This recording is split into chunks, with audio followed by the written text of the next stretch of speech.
മിശിഹായിൽ സ്നേഹമുള്ളവരെ, നാം വിശുദ്ധ തെരേസ്യയുടെ തിരുനാളിന് ഒരുങ്ങിക്കൊണ്ടിരിക്കുമ്പോൾ ഇന്നേ ദിവസം വിശുദ്ധ തെരേസ്യയുടെ തിരുമുഖം പത്തിയെക്കുറിച്ച് ധ്യാനിക്കാം. വിശുദ്ധ തെരേസ്യയ്ക്ക് തിരുമുഖത്തിനോട് വളരെ ഭക്തി ഉണ്ടായിരുന്നു.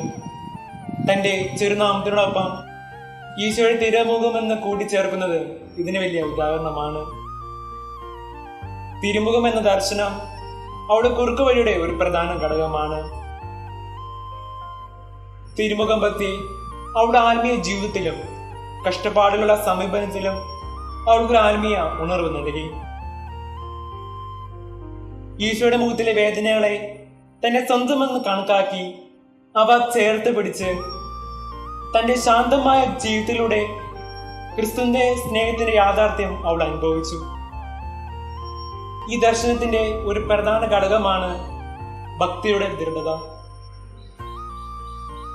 അവളുടെ ഭക്തിയുടെയും ദർശനത്തിന്റെയും സാന്നിധ്യം നമ്മെ ദൈവസ്നേഹത്തിലേക്ക് ആകർഷിക്കുന്നു. നമ്മുടെ ആത്മീയ ജീവിതത്തിൽ ഉണ്ടാകുന്ന വേദനകൾ ക്രിസ്തുവിന്റെ സ്നേഹത്തിന്റെ ഭാഗമാണെന്ന് അവൾ നമുക്ക് കാണിച്ചു തരുന്നു. അതിനാൽ സ്നേഹമുള്ളവരെ, അവളുടെ സാന്നിധ്യം നമുക്ക് എല്ലായിടത്തും ഉപകരിക്കുന്നതാണ്. അതുപോലെ തന്നെ നമുക്ക് നമ്മുടെ ജീവിതം കൊണ്ട് എല്ലാവർക്കും ആത്മീയ സ്നേഹത്തിന്റെയും ശരണത്തിന്റെ പാതയിലേക്ക് നയിക്കുമാറാകട്ടെ.